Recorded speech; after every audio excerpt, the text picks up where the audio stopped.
సికింద్రాబాద్ నుంచి మహిళా రక్షణ పోరాట మండలి అధ్యక్షురాలుగా ప్రశ్నిస్తున్నాను. ఈ అమ్మాయి నేను ఇవ్వాలే వచ్చాను. నాకు ఇవ్వాలే తెలిసింది. మా అక్క చాలా బాగా తెలుసు. నేను వీటి మీదే పోరాటం చేస్తూ ఉంటాను. నేను దీనికోసమే కొట్లాడుతూ ఉంటాను.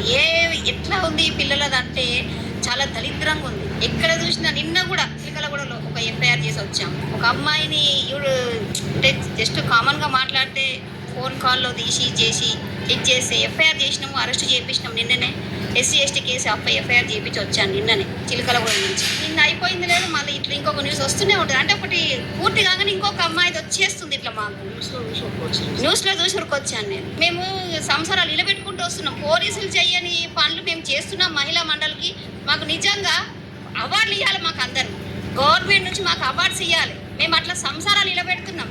పోలీస్ వ్యవస్థ నిలబెట్టలేదు. వాళ్ళు ఓన్లీ కేసులు చేసి పంపిస్తున్నారు. కానీ మేము నిలబడి ఇట్లా కూర్చొని వాడిని ఎట్లనో బుద్ధగించి ఒక కొడుకు లెక్క ఒక తండ్రి లెక్క బుద్ధగించి ఒక తల్లి స్థానంలో నిలబడి ఇద్దరు సంసారాలు నిలబెడుతున్నాం. మేము అలాంటి వ్యవస్థ నుంచి మేము సంసారం నిలబెట్టి వాళ్ళకు ఇచ్చేస్తున్నాం. ఇలా కాదురానైనా అట్లా కాదురానైనా సరే రాబోయ్ కూర్చొని మాట్లాడు.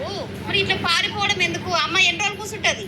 అందుకే చెప్తున్నాము, మేము అందరము ఇవాళ ఒక్కరోజే చూస్తాం. తర్వాత ఆమెను ఇంట్లో తోలిచ్చే పోతాం. ఎవరైనా రాని మాకు కావాల్సిన ఆడపిల్లకు న్యాయం. ఈ పోలీస్ వ్యవస్థ మాత్రమే సపోర్ట్ చేయకపోతే మాత్రం వాళ్ళ మీద కూడా మేమే ఉల్టా ఎఫ్ఐఆర్లు చేస్తాం. ఎఫ్ఐఆర్లు ఖచ్చితంగా చేస్తాం. వాళ్ళ మీద వాళ్ళకంటే పెద్దోళ్ళు ఉంటారు కదా, వాళ్ళ దగ్గరికి పోయి ఎఫ్ఐఆర్లు చేస్తాం. కానీ పోలీస్ సపోర్ట్ లేదు. ఇప్పుడు 2-3 గంటలు అవుతుంది ఫోన్ చేసి మేము. ఇప్పుడు చూస్తున్నారా, ఇప్పుడు వచ్చింది 100 ఫోన్ చేసి ఇప్పుడు వచ్చింది 100. వాళ్ళు చేసే వెంటనే వస్తున్నారు. ఎందుకు అట్లా?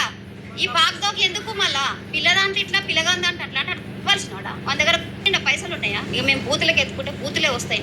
మేము ఒక ఆడపిల్ల కోసం డే నైట్ మా సంసారంలో వదులుకొని వేరే సంసారం నిలబెట్టడానికి వస్తున్నాం. మేము ఒక మహిళా మండలి అంటే చులకనగా చూస్తున్నారు. ఎందుకు చూస్తున్నారు? మరి ఆడపిల్లలకు ఆడవాళ్ళమే సపోర్ట్ చేస్తాము. కాస్తన్న న్యాయం జరుగుతుంది. ఒక ఆడపిల్లని చనిపోయేటోళ్ళని కాపాడుతున్నాం. మేము నిలబడి కాపాడుతున్నాం. పోలీస్ స్టేషన్ అంటే భయపడుతుర్రు. అమ్మాయిలు భయపడుతున్నారు. పోలీస్ స్టేషన్ ఎక్కాలంటే భయపడుతున్నారు. ఏం కాదమ్మర్రా, ఎవరు ఎందుకు సావాలమ్మా? మనకంటూ బతికే హక్కు మనకు ఉన్నది. సావద్దు, కొట్లాడాలి. రండి మీరు, మేము ఉంటాం. నడవండి మీ వెనకాల. మమ్మల్ని బయటికి నడువుర్రి అంటారు. చిలకల కూడా CI మమ్మల్ని బయటికి నడువమంటే రచ్చ చేసి వదిలిపెట్టినాం. మేము వాళ్ళకి భయపడం. మేము కానివ్వండి, కేసులే కదా. మేము వాళ్ళని మర్డర్లు గిడర్లు చేస్తలేము కదా. ఎన్ని కేసులైనా పర్లేదు. 22 కేసులు ఉన్నాయి నా మీద. కానివ్వండి, బరాబర్ దిగుతా, బరాబర్ కొట్లాడతా పిల్ల కోసం. డబ్బు సునీత అనేది ఒక బ్రాండ్ అంబాసిడర్గా నిలబడి నేను మా పార్షకుట్టలా నిలబడతా. ఖచ్చితంగా నిలబడతా. ఎవడు అడ్డం వస్తాడో రాని, ఎంతమంది వరకు వస్తాడో రాని. వాడు అమ్మాయి పుట్టినాడైతే ఇప్పుడు సాయంత్రం వరకల్లా రావాలి. మేము ఈయన నిలబడతాం. ఏదో ఒకటి సెటిల్మెంట్ ఏమన్నా చేసుకోరా బై, లేకపోతే వదిలేసుకో, లేకపోతే ఏదో ఒకటి నీతోటి. మరి నీకేముంది? మరి మొగాడివి కాదా?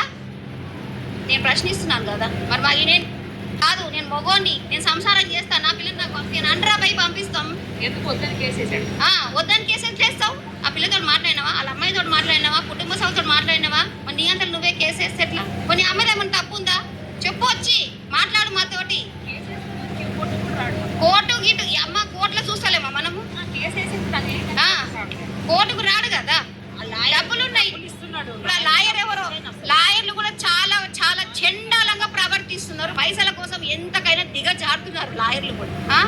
అర్థం చేసుకునేటోళ్ళు లాయర్లు అయితే నిలబడి ఈ అమ్మాయికి న్యాయం చేయండి. మరి మేము వస్తున్నాం కదా, మహిళా సంఘాలను సపోర్ట్ చేసినప్పుడు మరి మీరు లాయర్లే కదా, మరి వచ్చి మాట్లాడండి మాతో.